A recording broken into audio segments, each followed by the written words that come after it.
हाँ भाई, welcome to GK world. भाई उत्तर प्रदेश की पुलिस परीक्षा की तैयारी के लिए तैयार हो चुके हैं आप सब लोग, ठीक है। तो आज से हमारी क्लास 6:30 बजे रेगुलर वाली स्टार्ट हो रही है। लेकिन किसी भी एग्ज़ाम को देने से पहले उसका पैटर्न समझना बहुत ज़रूरी होता है। तो हम प्रीवियस ईयर का जो पेपर लेकर आए हैं, इससे पहले हम आपको समझाएंगे कि किस तरह के प्रश्न पूछे जाते हैं, ठीक है। अगर आप ये समझ लेंगे कि किस तरह के प्रश्न पूछे जाते हैं तो आपको एग्ज़ाम में काफ़ी सहूलियत तो होती है, साथ साथ आपका जो पढ़ाई का ढंग है, यानी किस लेवल से आपको पढ़ाई करनी है और किस तरह के प्रश्न आपको पढ़ने होंगे, ये सब कुछ भी आपको क्लियर हो जाता है, ठीक है। तो चलिए आज हम एक मॉडल पेपर कराते हैं, यूपीएसआई का ही है। और ये आपकी परीक्षा हुई थी, ऑनलाइन भर्ती थी ये भी, ठीक है। 2017 में हुई थी ये परीक्षा। तो 21/12/2017 का है, थर्ड पाली का पेपर है ये। तो इसमें कुछ क्वेश्चन हम आपको आज कराएंगे, जिससे कि आपको पता चल जाएगा कि किस तरह के प्रश्न जो है उत्तर प्रदेश की पुलिस परीक्षा में आते हैं। और हम आपको बता दें कि एसआई लेवल की परीक्षा है, तो थोड़ा सी जो है मॉडरेट लेवल के ही प्रश्न होंगे, ज़्यादा मॉडरेट नहीं होंगे, लेकिन आपकी समझ पर है। तो चलिए पहले हम इस क्वेश्चन को देखते हैं, इन सभी क्वेश्चन को, इस मॉडल पेपर को देखते हैं और आपको बताते हैं कि कैसे इसको आपको सॉल्व करना है, ठीक है। तो देखिए पहला क्वेश्चन क्या बोल रहा है कि हिंदी की उत्पत्ति जो है किस अपभ्रंश से मानी जाती है, ठीक है। तो बहुत ही अच्छा क्वेश्चन है, कोई खास टफ नहीं है ये क्वेश्चन, लेकिन अगर आपको नहीं आता होगा तो आप ये नहीं कर पाओगे। और अब तक तो मुझे लगता है कि आप लोगों जीके वर्ड पे पढ़े हो तो आपको ये सब आ गया होगा। तो देखिए हिंदी की उत्पत्ति किस अपभ्रंश से मानी जाती है, तो देखिए इसका ऑप्शन नंबर सी सही है, बिल्कुल सौर सैनी से मानी जाती है, ठीक है। तो ये उत्तर प्रदेश की पुलिस परीक्षा में पूछा गया क्वेश्चन है। आपको मॉडल पेपर डायरेक्टली दिखाई दे रहा है कि किस तरह का पेपर जो है आपका आता है, ठीक है। प्रीवियस ईयर का ही पेपर है। फिर अगर हम बात करेंगे कि गौ शब्द का वचन पहचानिए, तो देखिए बहुत ही अच्छा क्वेश्चन है, बहुत ही अच्छा। गौ शब्द का वचन पहचानिए, तो याद रखिएगा कि गौ एक ऐसा शब्द है जो हमेशा कहाँ पर प्रयुक्त होता है, एक वचन में प्रयुक्त होता है, ठीक है। तो देखिए 2 क्वेश्चन आपके हो गए और आपको लगभग इसमें 40 क्वेश्चन पूछे जाते हैं। तो 38 तक तो आपको ठीक ही करना है, बाकी अगर आप 40 में 40 करते हैं तो बहुत ही अच्छी बात है, क्योंकि हिंदी आपका स्कोरिंग सब्जेक्ट होगा यूपी पुलिस एग्जाम में, ठीक है। तो ये थोड़ा सी अच्छे से कर चलेंगे तो मज़ा आ जाएगा। फिर हम नेक्स्ट क्वेश्चन की बात करेंगे कि उत्साह वास्तव में, और फिर आपका फिल इन द ब्लैंक्स यानी खाली जगह, और फिर खाली जगह की मिली जुली अनुभूति है। शुक्ल जी के इस कथन को पूर्ण कीजिए, ठीक है। तो देखिए ये तो अभी आपको 4 ऑप्शंस में आप कर लोगे, लेकिन ये पंक्तियां आपको कहाँ से कहाँ की दे देंगे ये आपको नहीं पता है, ठीक है। तो अब उस शुक्ल जी की पंक्ति है ये, और आपको इसको पूर्ण करना है। तो ऑप्शन 4 दिए, इसको आप पहचान लीजिए। तो देखिए क्या, उत्साह वास्तव में कर्म और फल की मिली जुली अनुभूति है, ठीक है। तो इसका ऑप्शन नंबर जो डी है वो सही है, ठीक है। और भर्ती बोर्ड ने भी उसको सही माना है। तो इस तरह से आपको क्वेश्चन करने होंगे, ठीक है। फिर अगर हम बात करेंगे कि कठिन कार्य में सफलता प्राप्त करना, इस वाक्य के लिए उचित मुहावरा चुनिए, ठीक है। तो बहुत ही अच्छा क्वेश्चन है। क्या बोला है, कठिन कार्य में सफलता प्राप्त करना, इस वाक्य के लिए उचित मुहावरा आपको चुनना है। देखिए सफलता प्राप्त हो चुकी है, इंपॉर्टेंट बात ये देखिए, अगर सफलता प्राप्त ना हुई होती, यानी आप काम कठिन कर रहे होते, तो आपका जो ऑप्शन नंबर ए है, जान हथेली पर रखकर कोई काम करना, तो होता। लेकिन यहाँ पर क्या हो चुका है, सफलता प्राप्त हो चुकी है। और जब ऐसा ऑप्शन होता है तो थोड़ा सा आपको फंसाते हैं, लेकिन आपको फंसना नहीं है। यहाँ पर क्या है, गढ़ जीत लेना, जब आपको सफलता मिली तो आपने जीत ली है ना। तो इस तरह से ऑप्शन आपको पहचानने और अच्छे से जो है करना है। जीके वर्ल्ड पर जुड़े रहिएगा, बहुत ही अच्छे से कराएंगे हम सभी क्वेश्चन को, जिससे कि आपको कोई भी प्रॉब्लम नहीं होगी। फिर बोल रहे हैं कवि का सही बहुवचन रूप बताइए, ठीक है। तो कवि का बहुवचन रूप पूछा जा रहा है, आप लोगों को आता होगा, बहुत इजी क्वेश्चन है। तो याद रखिएगा कविजन, ठीक है। ऑप्शन नंबर सी जो है इसका करेक्ट आंसर होगा, ठीक है। अब हम नेक्स्ट क्वेश्चन की बात करेंगे कि रामू की तो ऐसी आदत हो गई कि गोदी में बैठकर दाढ़ी नोचे, वाक्य में प्रयुक्त लोकोक्तियों का अर्थ क्या है स्पष्ट करना है, ठीक है। तो मतलब ऐसे लोगों को सिर पर चढ़ा लेना जो कि फिर आपसे मिसबिहेव करने लगे, तो ये आपसे यहाँ पर जो है मुहावरे का सही अर्थ है। तो अगर आपको 4 ऑप्शन दिखाई दे रहे हैं, अगर आपने कर लिया है तो बहुत ही अच्छी बात है, और अगर आपने नहीं करा है तो फिर ये देखिएगा इसका करेक्ट आंसर क्या होगा, बताइए आपके अनुसार।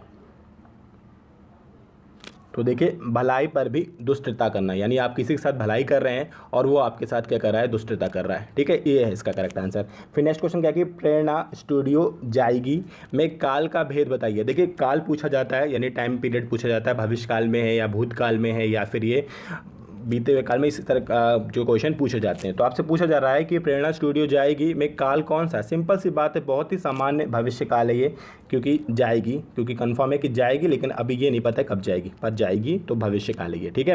नेक्स्ट क्वेश्चन की अगर हम बात करें, जहाँ एक शब्द से अनेक अर्थ निकले वह कौन सा अलंकार होता है? देखिए, एक ही शब्द से अनेक जो है अर्थ निकलते हैं, तो वहाँ पर कौन सा अलंकार होगा ये आपसे पूछा जा रहा है। अलंकार पढ़ना पड़ेगा अच्छे से, क्योंकि इस मॉडल पेपर मैंने अच्छे से देखा तो अलंकार से काफ़ी अच्छे क्वेश्चन पूछे गए हैं, ठीक है। तो देखिए, जब एक ही शब्द से अनेक अर्थ निकलने लगे, ठीक है, क्या बोल रहे हैं, जब एक ही शब्द से अनेक अर्थ निकलने लगे वे कौन सा अलंकार होगा? तो देखिए, यहाँ पर अगर यमक होता तो आप उसको लगाते, बट यहाँ पर यमक तो है नहीं, लेकिन भर्ती बोर्ड के अनुसार क्या बोल रहा है, श्लेष अलंकार पूछा जा रहा है, क्योंकि ये मिला जुला होता है, इसमें जो है कई वर्ड आपस में जुड़े हुए होते हैं और अर्थ भी अलग अलग हो जाता है, तो इसका करेक्ट आंसर ये होगा, ठीक है। चलिए, अब हम नेक्स्ट क्वेश्चन की बात करेंगे कि इनमें कौन सा शब्द स्त्रीलिंग की पहचान नहीं करवाता, ठीक है। वेरी इंपॉर्टेंट क्वेश्चन है। लिंग की पहचान हमने तब भी बताया था और हम आज भी बताएंगे कि इससे आपको क्वेश्चन मिलेंगे। जब हमने इसको फर्स्ट टाइम कराया था, बहुत सारे लोगों ने बोला सर बच्चों वाले क्वेश्चन क्यों करा रहे हो, आजकल ये क्वेश्चन नहीं पूछे जाते हैं, लेकिन पूछा गया था। देखिए क्या बोले, इनमें से कौन सा शब्द स्त्रीलिंग की पहचान नहीं करवाता? तो आपको हम बता दें कि देश स्त्रीलिंग की पहचान नहीं करवाता, बाकी नदियां हैं, बोलियां हैं और भाषाएं हैं, ये सब कुछ क्या है, स्त्रीलिंग शब्दों में आती हैं, ठीक है। चलिए, नेक्स्ट क्वेश्चन की बात करेंगे। 3 बेर खाती थी, 3 बेर खाती है, इस जो है किस अलंकार का प्रयोग किया? देखिए, एक ही शब्द की आवर्ती जब बार बार हो और प्रत्येक बार उसका अर्थ भिन्न हो, वहाँ पर कौन सा अलंकार होता है? तो वहाँ पर होता है यमक अलंकार, ठीक है। देखिए, 3 की बात हुई है, यहाँ पर भी 3 का प्रयोग हुआ है, और यहाँ पर एक बार है संख्या का नाम है और एक बार है किसी लड़की का नाम, ठीक है। तो संख्या का और लड़की का नाम है, लेकिन वर्ड क्या है, सेम है 3। तो एक ही वर्ड की आवर्ती जब बार बार हो, परंतु प्रत्येक बार उसका अर्थ क्या हो, भिन्न हो, जैसे काली घटा का घमंड घटा, कनक कनक समाधिकता अधिकाय, ये सब इसके ही एग्जाम्पल हैं, ठीक है। चलिए, अब नेक्स्ट क्वेश्चन की बात करेंगे कि इलाहाबादी अमरूद मीठे होते हैं, यहाँ क्या विशेषता बताई जा रही है, ठीक है। तो देखिए, यहाँ पर अमरूदों की विशेषता तो बताई नहीं जा रही है, यहाँ पर किसी स्थान की विशेषता बताई जा रही है, क्योंकि इलाहाबाद के जो आम है वो बहुत मीठे होते हैं, ठीक है। तो यहाँ पर स्थान की विशेषता बताई जा रही है और यही आपसे यहाँ पर पूछा जा रहा है, ठीक है। फिर नेक्स्ट क्वेश्चन की हम बात करेंगे, कहानी शब्द का बहुवचन क्या है? भाई बहुत अच्छा क्वेश्चन है, पूछा क्या जा रहा है, कहानी शब्द का बहुवचन क्या है? तो देखिए, यहाँ पर आपको बहुवचन छांटने के लिए नहीं बोला गया है, यहाँ पर आपको अशुद्धियों को देखने के लिए क्या है कि आप कहीं अशुद्धियाँ तो नहीं कर रहे हैं। कहानियाँ आपको दिखाई दे रही होगी, तो बी नंबर है, कहानियाँ इसका करेक्ट आंसर होगा, ठीक है। नेक्स्ट क्वेश्चन की अगर हम बात करेंगे, देखिए यहीं पर देख लेते हैं पहले, फिर नीचे चलते हैं, ठीक है। फिर यहाँ देखिए, आंचलिक उपन्यासकार की संज्ञान में से किसको दी जाती है, ठीक है। आंचलिक जो है उपन्यासकार है, ये कौन है? तो याद रखिएगा, फणीश्वर रेणु को कहा जाता है, ठीक है। देखिए, हिंदी के थोड़े से मॉडरेट लेवल के क्वेश्चन है, अगर हिंदी आपने अच्छे से नहीं पढ़ी होगी तो आप नहीं हिला पाएंगे क्वेश्चनों को, ठीक है। तो थोड़ा सा क्वेश्चन को समझिए, कुछ क्वेश्चन बहुत ही ईजी है, जैसे नेक्स्ट वाला क्वेश्चन है, बीजक के रचनाकार कौन है? सबको पता होगा, कबीर दास है इसका करेक्ट आंसर, ठीक है। नेक्स्ट क्वेश्चन की क्या है, बंधन शब्द का विलोम शब्द जो है पूछा गया है, ठीक है। बंधन का विलोम शब्द, यानी आप किसी को बांध कर रखते हो तो आप उसे, उसका विलोम क्या होगा? मुक्ति होगी, ठीक है। स्वतंत्रता नहीं होगी, मुक्ति होगी, ठीक है। तो बंधन शब्द का उचित विलोम शब्द होगा आपका मुक्ति, ठीक है। चलिए, नेक्स्ट की हम बात करेंगे, जो खग हो तो बसेरे करो मिली कलिंदी फूल की, डाल रिक्त स्थानों के लिए सही शब्द का चयन किया। कलिंदी फूल की बात की जा रही है, तो यार के कदम पुष्प की बात की जा रही है यहाँ पर, ठीक है। तो ऐसे प्रश्न पूछे जाते हैं, इसका करेक्ट आंसर यही होगा। फिर बात कही गई आगे को जो है किस कृति के लिए ज्ञानपीठ पुरस्कार मिला था? वेरी इंपॉर्टेंट क्वेश्चन है भाई, ये देखना फिर से पूछ लिया जाएगा आपके एग्जाम में।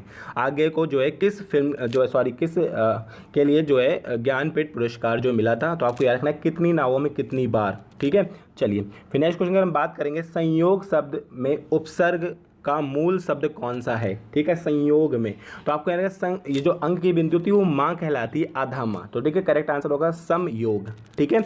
चलिए, अब हम नेक्स्ट क्वेश्चन की बात करेंगे कि निम्नलिखित में अनुपयुक्त समानार्थी जोड़ा पहचानिए, यानी जो समानार्थी ना हो, यानी जिनका समान अर्थ ना हो। तो देखिए, बादल और नीर, देखिए नीर तो जल का पर्याय है ना, बादल का पर्याय थोड़ी ना है, ठीक है। अगर यहाँ अंबुज होता तो ठीक हो जाता, लेकिन यहाँ पर बादल और नीर बोला गया है, तो नीर एक अलग है और बादल एक अलग है, तो दोनों का जो मेल नहीं खाता है, ठीक है। केस बाल, यानी केस को बाल भी कहते हैं, आपको पता है ना, तो ये करेक्ट है। केल और कदली भी कहते हैं, भी बिल्कुल ठीक है। द्रव को वित्त भी कहते हैं, भी बिल्कुल ठीक है। लेकिन बादल का जो है समानार्थी नीर नहीं होगा, बादल का अलग होता है, नीर का अलग होता है, ठीक है। क्वेश्चन समझेंगे बहुत अच्छे से। नेक्स्ट क्वेश्चन की बात करेंगे, आंख खोली देखो तो ना खाली स्थान है, फिर ना कवि देव की इस पंक्ति में जो है कवि देव हैं, इनकी इस पंक्ति में रिक्त स्थानों की आपकी पूर्ति करनी है। तो भाई बताइए क्या होगा इसका करेक्ट आंसर।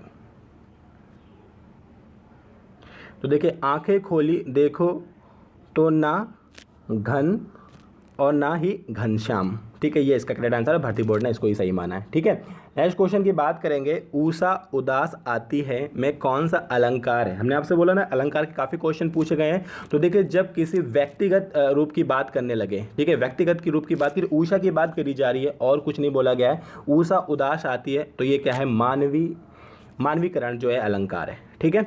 चलिए अब हम नेक्स्ट क्वेश्चन की बात करेंगे कि हमारा समाज उन्नति के पथ में है, इस वाक्य में किस प्रकार की अशुद्धि है। तो भाई देखिए हमारा समाज उन्नति के पथ में, यहाँ पर कार्य की अशुद्धि, कारक अशुद्ध है यहाँ पर, ठीक है। चलिए ये सब हम आपको जब पढ़ाएंगे तो आपको अच्छे से सब कुछ बता देंगे, ठीक है। फिर नेक्स्ट क्वेश्चन की बात करेंगे, निम्नलिखित वाक्य में अशुद्ध वाक्य की पहचान करिए। बताइए भाई कौन सा होगा अशुद्ध वाक्य। चारों ऑप्शन पढ़ लीजिए थोड़ा सी, फिर अपने मन से बताइए कि आपको कौन सा सही लग रहा है। यूपीएसआई का परीक्षा है ये भाई, यूपीएसआई एग्ज़ाम को आप सॉल्व कर रहे हो, उसका मॉडल पेपर को थोड़ा सा समय दीजिए।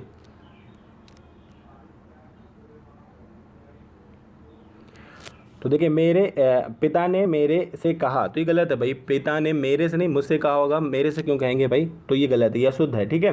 नेक्स्ट क्वेश्चन की बात करेंगे कि संधि के 3 भेद होते हैं, एक तो आपका स्वर संधि है, फिर कौन से होते हैं, तो आपको पता होना चाहिए संधि के 3 भेद होते हैं, एक है स्वर संधि, दूसरी है व्यंजन संधि और तीसरी है आपकी विसर्ग संधि। तो ये बहुत ही ईजी क्वेश्चन था, लगभग लोगों को आता होगा।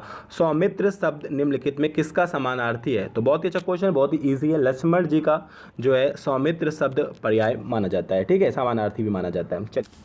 फिर नेक्स्ट देखिए एक ये पैराग्राफ होता है, फिर इसमें सबको 2-3 क्वेश्चन मिल जाते हैं, ठीक है। तो ये थोड़ा सी इजी पड़ता है, फिर भी आप इसको अच्छे से पढ़कर ही इसका आंसर करिएगा। देखिए क्या बोल रहे हैं, विज्ञापन आज के औद्योगिक युग में बहुत महत्व रखते हैं, व्यापारी के नज़रिए से भी आम जनता के दृष्टिकोण से भी विज्ञापन व्यापारी को लाभ देने के प्रयत्न हेतु तैयार किए जाते हैं, जबकि विज्ञापनों पर जो पैसा खर्च होता है, यहाँ पर बोला जा रहा है, वो उपभोक्ताओं पर ही मर दिया जाता है, यानी किसी तरह उन पर ही मरा जाता है, यानी जो हम लोग हैं उनके ऊपर मर दिया जाता है।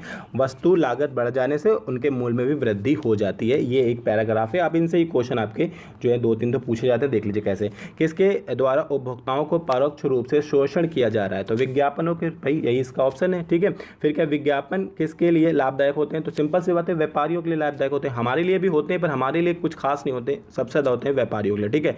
फिर लिखा है आज के औद्योगिक युग में किसका महत्व बढ़ता जा रहा है, तो सिंपल सी बात है, विज्ञापनों के प्रचार एवं प्रसार का, जिसको बोलते हैं दिखावा। जितना ज़्यादा आप दिखावा करेंगे उतना ही आपका सामान बिकेगा, सामान अच्छा हो चाहे ना अच्छा हो। ऐसा यूट्यूब पे भी बहुत सारे लोग करते हैं, बहुत सारा दिखावा करते हैं, बहुत सारा ड्रामेबाजी, जिससे कि वो लोगों की नज़र में आ जाते हैं, हेल्प मांगते हैं जगह जगह जाकर, जिससे कि क्या होता है, लोगों के नज़र में आना चाहते हैं वो, और ऐसा वो इसलिए करते हैं ताकि उनकी फ़ैन फॉलोइंग बढ़े, लोगों के जगह जगह पर पहुँचे। और ये सब दिखावे हैं, ये सब में आपको नहीं पढ़ना है, आपको पढ़ाई करनी है और बहुत अच्छे से करनी है, ठीक है।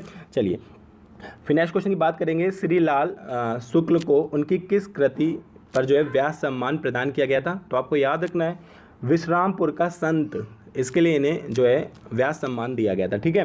नेक्स्ट क्वेश्चन की बात करेंगे, मुद्रित महीपति मंदिर आए, सेवक सचिव सुमंत्र बुलाएं, पंक्ति में प्रयुक्त अलंकार है, तो ठीक है, अलंकार हमने आपसे बोला ना, कई क्वेश्चन पूछे जा रहे हैं, तो आपको यहाँ से क्वेश्चन मिल ही रहे हैं, तो आपको याद रखना है, ठीक है। तो यहाँ पर अलंकार पूछा जा रहा है आपसे कि यहाँ पर कौन सा अलंकार है, तो रखिएगा अनुप्रास अलंकार है, ठीक है, ठीक है। फिर नेक्स्ट क्वेश्चन की बात करेंगे कि मोक्ष की इच्छा रखने वाले को क्या कहते हैं, ठीक है, मोक्ष की इच्छा रखने वाले को क्या कहते हैं, तो इसमें से आपको करेक्ट आंसर आता है तो बताइए। तो यार रखिएगा मुमुक्षु, ठीक है, मोक्ष की इच्छा रखने वाले को बोलते हैं मुमुक्षु, ठीक है। नेक्स्ट क्वेश्चन की बात करेंगे, एक तो करेला, दूसरा क्या नीम चढ़ा है, तो बहुत ही पुराना है, सबको आ जाओगा नीम चढ़ा, ठीक है। चलिए नेक्स्ट क्वेश्चन की बात करेंगे, उचित शब्दों से रिक्त स्थानों की पूर्ति करें, 200 वैष्णव की वार्ता के रचनाकार गोकुलनाथ हैं। तो 252 वैष्णव की वार्ता, ये करेक्ट आंसर है इसका, ठीक। और इनका जो रचनाकार है गोकुलनाथ हैं, आपको पता होना चाहिए। फिर क्या है, सिक्का जमाना मुहावरे का अर्थ क्या होगा भाई बताइए। सिक्का जमाना मुहावरे का अर्थ, आपको भी सिक्का जमाना है अपना यूपीएसआई की परीक्षा में, बताइए भाई सिक्का जमाना मुहावरे का क्या अर्थ होगा। तो यार क्या, प्रभाव स्थापित करना, प्रभाव स्थापित हो जाएगा आपका अगर आपने एग्जाम को क्रैक कर लिया, और करेंगे आप लोग जरूर करेंगे, ठीक है। विशेषण की विशेषता बताने वाले शब्द को क्या कहते हैं भाई बताइए। विशेषण की विशेषता बताने वाले शब्दों को, ये तो हम आपके लिए छोड़ेंगे, इसका करेक्ट आंसर आप लोग मुझे कमेंट करके बताइएगा कि विशेषण की विशेषता बताने वाले शब्द को क्या कहते हैं, ठीक है। चलिए, और नेक्स्ट क्वेश्चन की बात करेंगे कि निम्नलिखित में कौन सा कोकिल का समानार्थी शब्द है। कोकिल का समानार्थी शब्द है मधुकरी, ठीक है। नेक्स्ट क्या है कि हमारा भावी जीवन निस्संदेह उज्जवल होगा में रेखांकित भाग में जो है विलोम शब्द पहचानिए। तो देखिए ये ऑनलाइन पेपर था, तो यहाँ पर रेखांकित भाग बोला गया था जो है भावी जीवन, ठीक है। तो भावी जीवन का यानी आगे भविष्य की बात करी जा रही है, तो इसका अपोजिट पूछा जा रहा है आपसे। तो अभावी जीवन यानी भविष्य का अपोजिट क्या होगा, बीता हुआ, अतीत, ठीक है। ये करेक्ट आंसर है इसका। नेक्स्ट क्वेश्चन में हम बात करेंगे निम्नलिखित वाक्यों में कौन सा कथन अशुद्ध है भाई बताइए।